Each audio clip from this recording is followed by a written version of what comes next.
Part 5 and the final part in lecture 3. Here, we are going to discuss exception handling.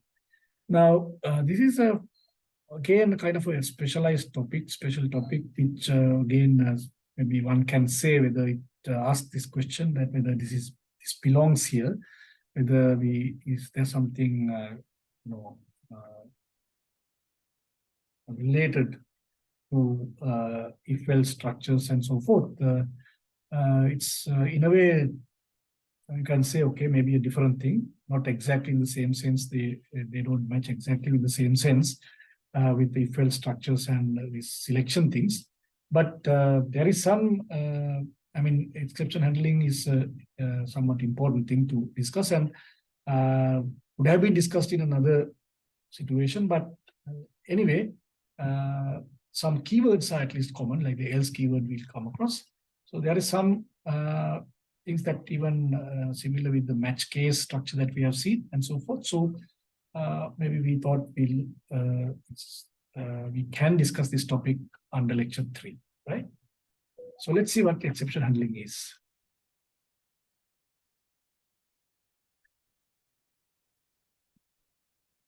Right, so what is exception? Exceptions is a term used not only in Python, even in some other languages, situations in other platforms, people use this. Like, for example, in Java also this is used commonly. Exception refers to a certain error condition at the time of execution, right? So errors that are usually detected. So that is why now we say detected, because sometimes the question is whether any errors not detected during execution, is that exception? Maybe so, because usually when error is detected as an exception, you will get some message displayed indicating that it's kind of an exception. That is the idea. And in certain cases, programmers, we can do some things, right? In the code, we can write code in a way to detect certain errors or certain kind of exceptions at runtime and do something about it. Right? So, now you can contrast exceptions or errors that detect during execution with syntax errors.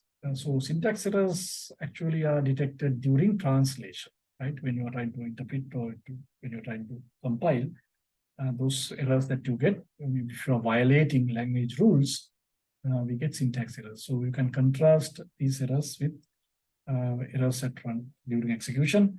We have mentioned about some kind of errors that happens at execution or runtime. We call runtime errors. So yeah, maybe runtime errors is what we are referring to here. And we can also have errors that are actually not exceptions, but simply that means you observe that some error has taken place only because you are getting some wrong output, right? So it's actually not like a situation, some undesirable situation or unexpected situation at runtime. It's running in maybe still running and still in execution, but due to some other error, like a logic error in your code, it's producing bad or the wrong output. So that is maybe another kind of an error. But here, usually when you say exception, it's errors that there's due to some unexpected situation that has arisen, and then as a result, you get some kind of a maybe abnormal termination of the program, perhaps, right? Something like that. So here are a few examples. Let's say, example 1. If you type this kind of a thing, 10 multiplied by 1/0. So here you have a strange kind of thing, right?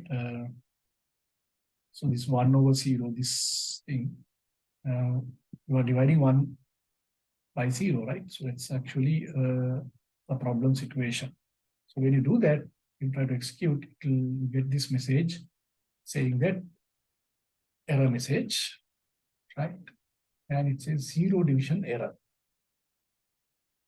it is gives the name of the error and a colon, and then gives a little bit of additional detail. Of course, you don't get a huge amount of explanation. I think it's easily understandable, zero division error, and it tells us where the problem is also. Now this one, it shows the line of code, and it's actually generates the code, generates the error, right?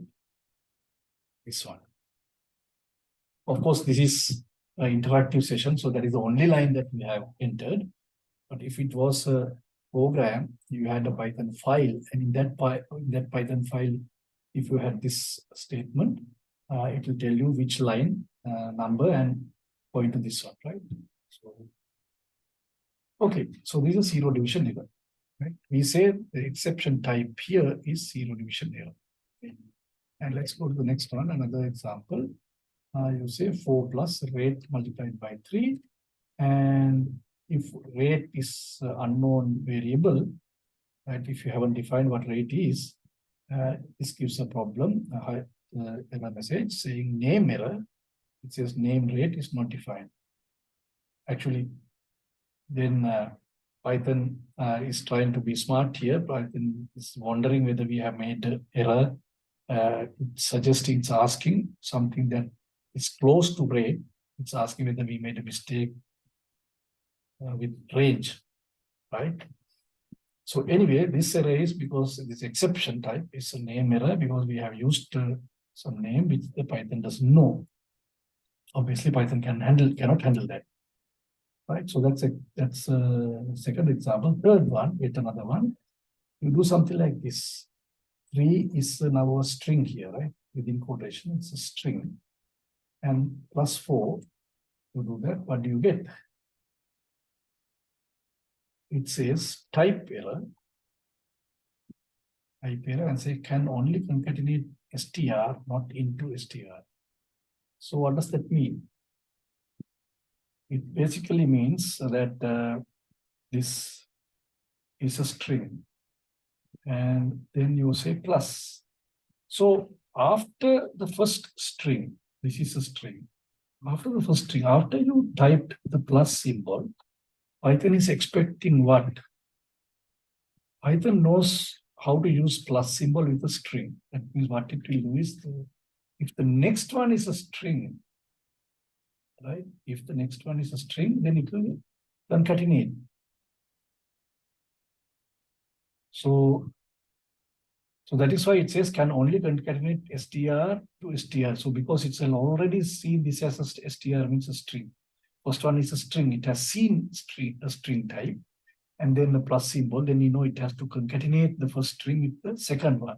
But the second one was not a string. It's an integer type. So that's why it's complaining that it's not int, right? And it's a type error because you are trying to perform an operation which actually cannot be done because this doesn't work together. You cannot give us integer to concatenate for a string, right? So this is what happens sometimes when you try to perform operations between two types. It doesn't make sense, right? So that's basically the situation. So concatenation means, the word concatenation here means join, right? Or merge. Right, it's concatenation means actually now if we had A, B, C as a string and a D, E, F as a string, then the combination will become A, B, C, D, E, F, right? So this is the plus thing that you will get. Not D, E, F followed by A, B, C, right? This is not the case. The order is very important. A, B, C comes first, then after that, D, E, F, okay? Right, so yeah, concatenation is possible for a string with a string, not with the integer. Now I'm going to, okay, so here's a question here to you. You can try this out. What What will happen if you do something like this? You type here, you can try this and see what happens. 4 plus the string 3. What will happen? Try this out and see whether you are going to get the same error, or do you think there will be an error? There should be an error, but the error would still be a type error, but this message, are you going to get the same thing? Probably no, right? Because this is the first thing you see, the Python sees is the number 4 as an integer. After that, it sees a positive, the plus symbol. So Python is expecting to see here what? It's expecting to perform a valid operation. It's expecting to see some numeric quantity, some number there. It doesn't have to be actually an integer. It can be a floating point. It can be a complex number, whatever. Integer or some numeric type must be there in order to do a proper addition, right? With the positive symbol, the plus symbol. But it's getting a string there. Remember that, okay, this with a single quotation and with double quotation means the same thing, right? Like, so that we need to keep in mind. So, okay, try this out and see.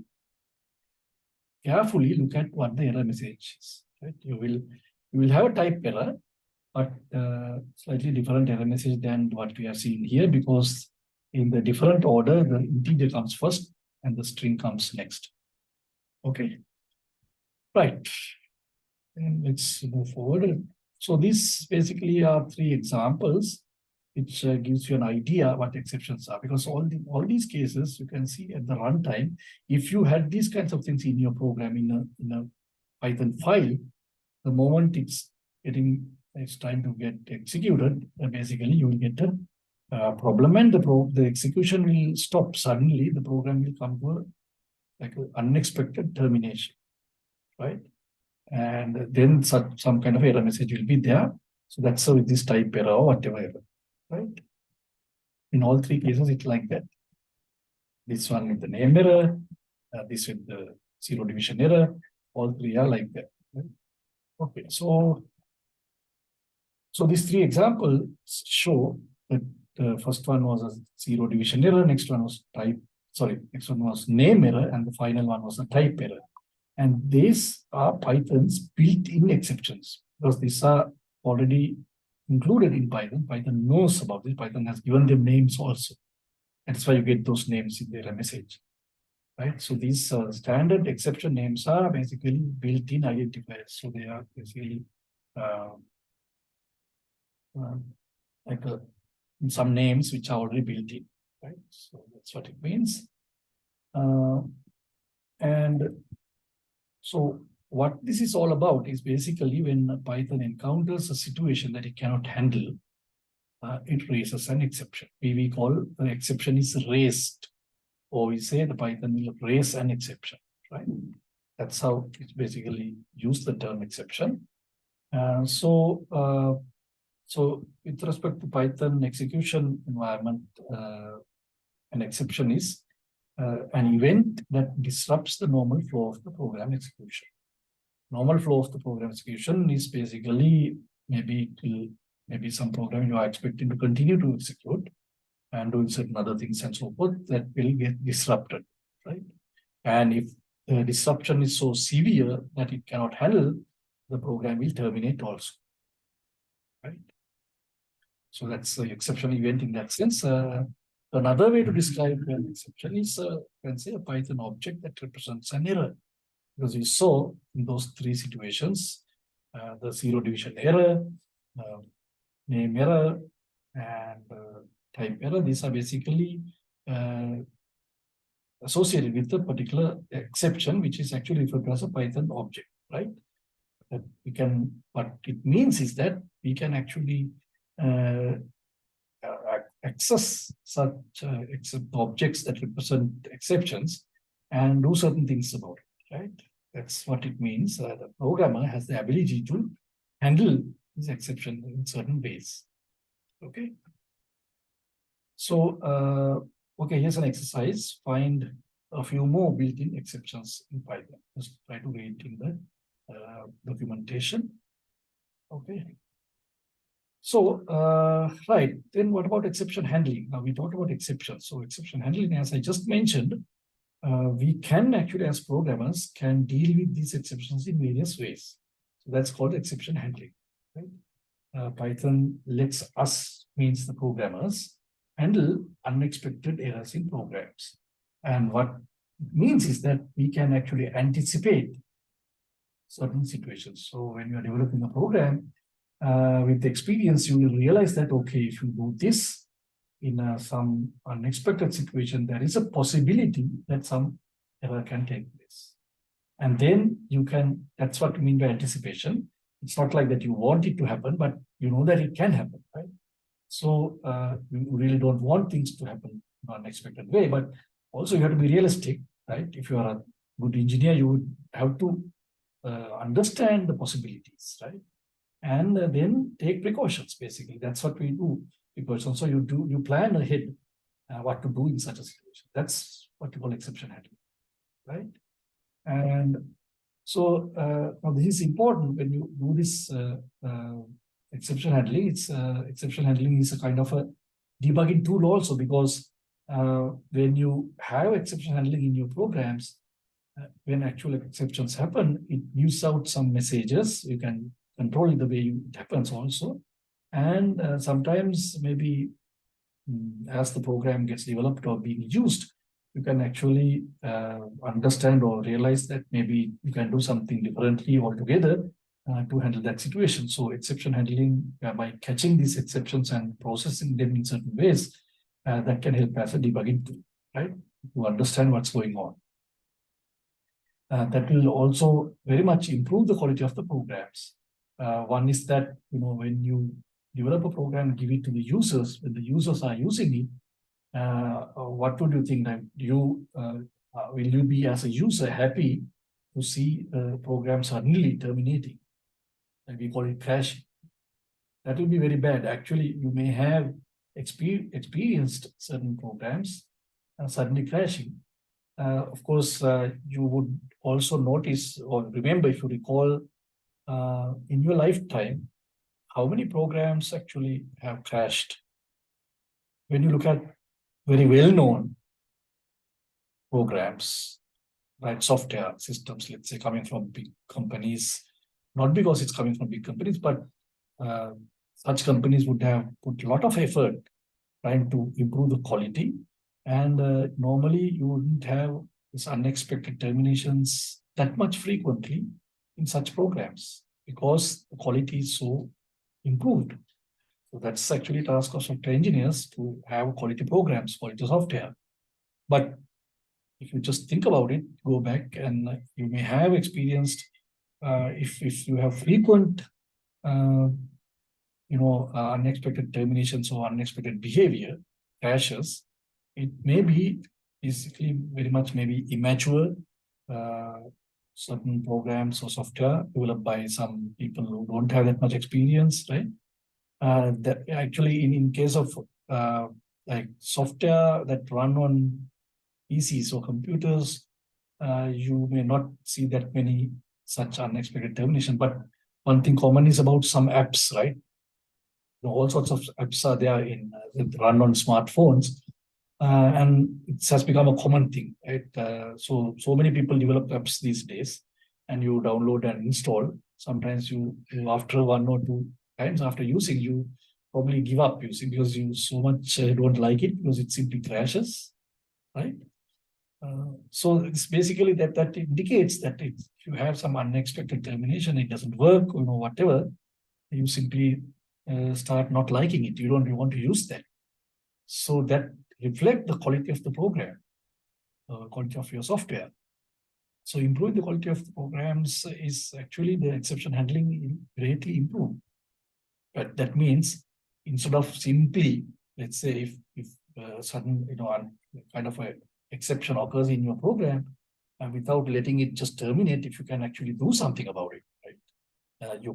We call it a catching the exception. When the exception is raised, you catch it within the program and maybe give us error message to the user, some message, still within your program, still the program is working, but you give some useful information, some update to the user to do something about it, perhaps, if the user can do. That would be a very good way of handling the situation. Because then the user will realize, okay, the program doesn't simply crash, it gives me some suggestion to do something, or it shows me that something has gone wrong, but the program still works. Right? So that kind of thing can be done with exception handling. Okay. So therefore, with respect to quality of programs, exception handling is a very important thing. So how do you handle exceptions? So we say we catch exceptions by placing suspicious code within a try except construct. So it is the try except construct is another kind of a compound statement that you find in Python. And what do you mean by suspicious code? Suspicious codes are basically the code that may lead to an exception. That means when you are developing your code, it doesn't mean that you deliberately or purposely write bad code, right? I'll show you a couple of examples. You realize this. It simply means that you are writing code to do some action. You are going to do something, and while doing it, there may be some unexpected situation, right? So that is what I mean by, so which can lead to some exception, which is basically the program. It's beyond programmer's control also. But by anticipating that, your suspicious code, if you can write code to handle that, it will be a better user experience for the user. So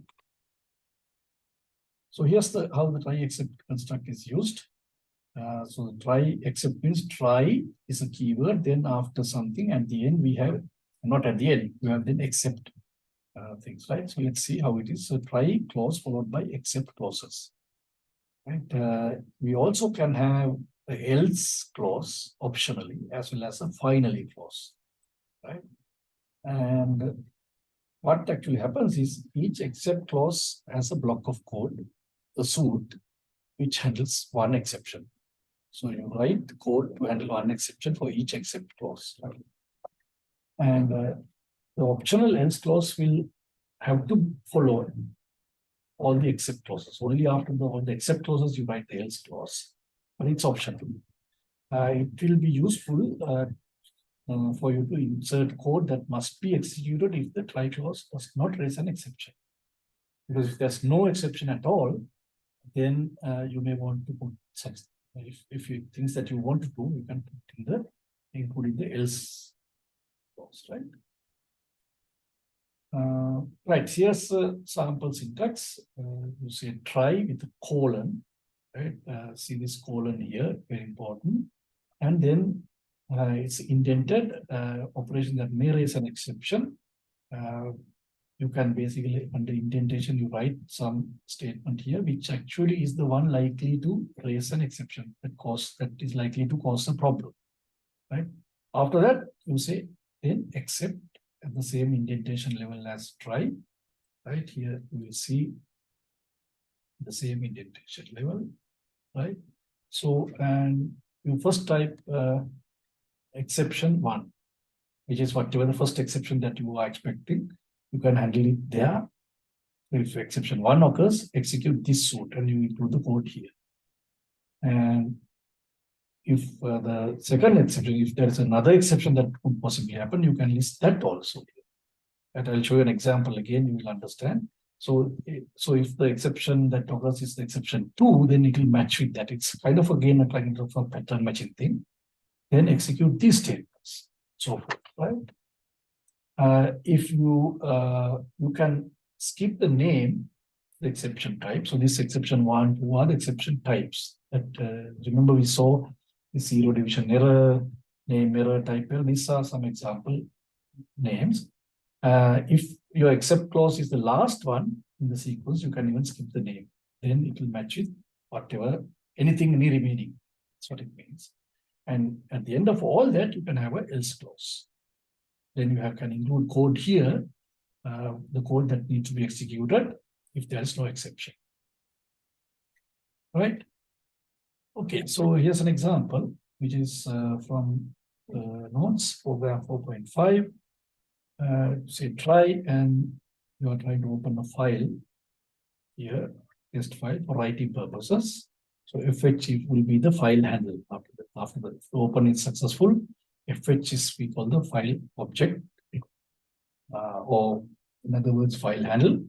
It can then be used to write to this file. We can use the write to the file what you just opened by using the write method. Right? fh.write method is called. Inside the function call, you have this test file for exception. So this is the text that is going to be written to the file. Right? So those two are the calls that you make. Now, why have we put that in the try clause? And you can see the next one is, okay, before doing that, we think that these two can lead to some exceptions, one or the other. What kind of exceptions can happen? What kind of exceptions?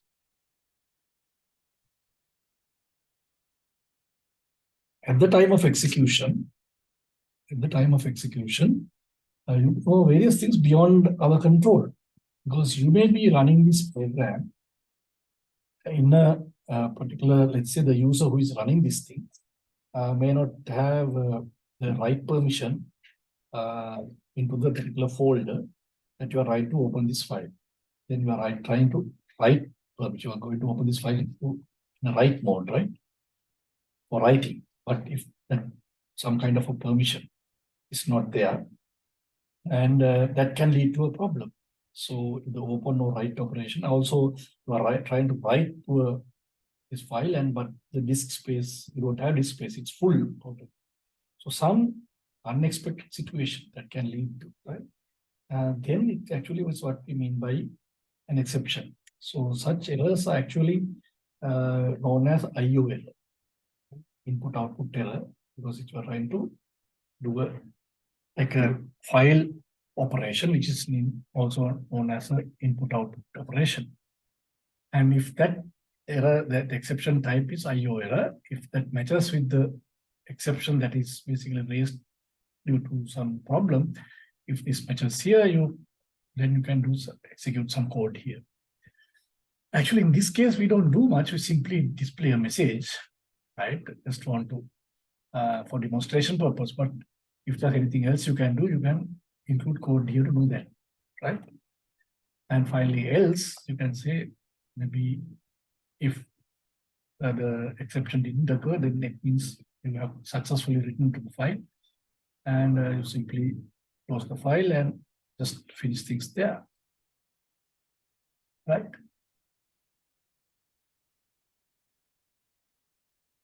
Now this is the program 4.5 from the notes. Now, here I am showing another version of the same program, 4.5, program 4.5, version 2, which is not in the notes, where you show a little bit of a different scenario, slightly different thing that you can do. Now, you can say except, and you can type the name of the exception type, and then you can say as and give a variable name.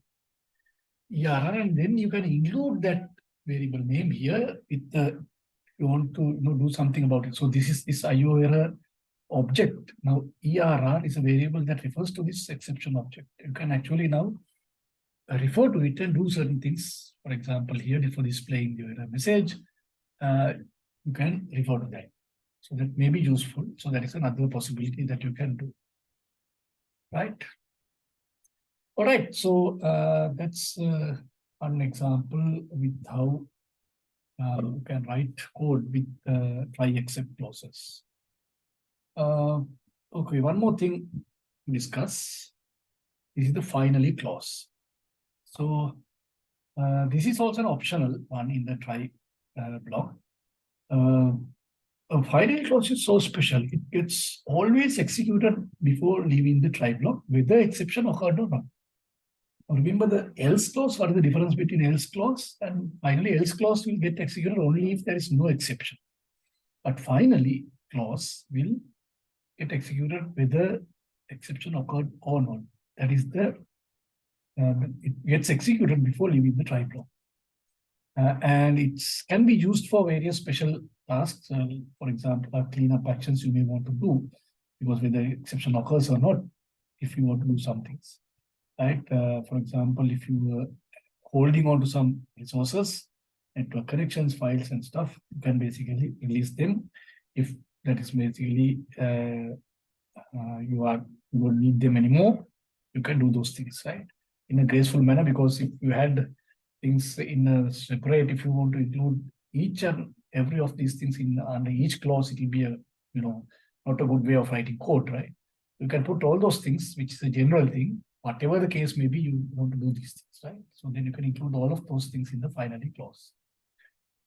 So here's a program from 26 with such a, just want to demonstrate the use, that how finally clause get executed.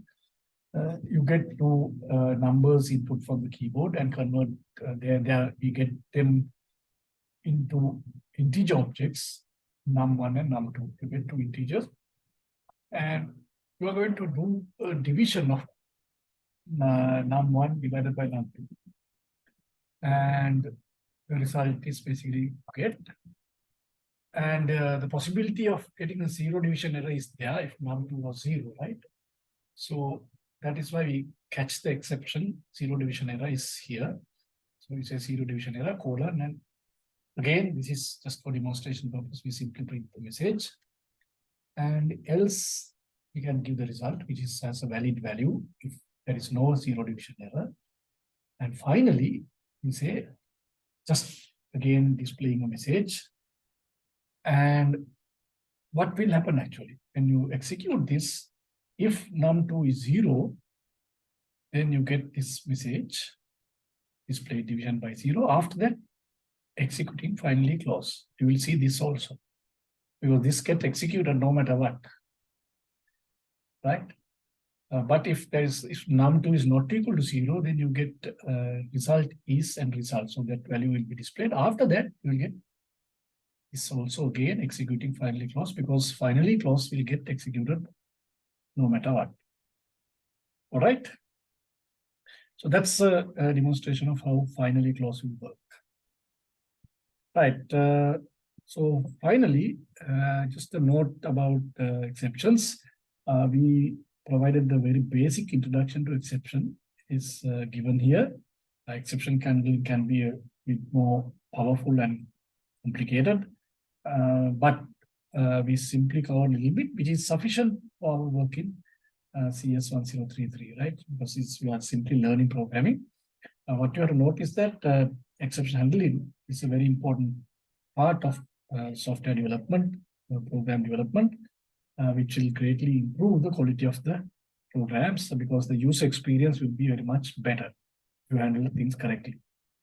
And for further details and usage, you can refer to these other things. Python documentation, some examples already given here. And because in notes and slides, actually, this is what we are going to cover. That's all. Okay. All right. With that, we come to the end of lecture number 3. So just to recap what we discussed, we looked at what control flow is in programs or algorithms. And with that, we discussed control structures, the selection, the sequence, of course, the selection, and then the repetition along with the subprogram. And after that, of course, we discussed the selection control structure related things in Python. If structure, if else structure, multi-way selection, all these things, including nested selection. We also touched a little bit about the match case thing and also exception handling. And next topic will be about loops and loop control structures in Python. And this is the end of lecture number 3.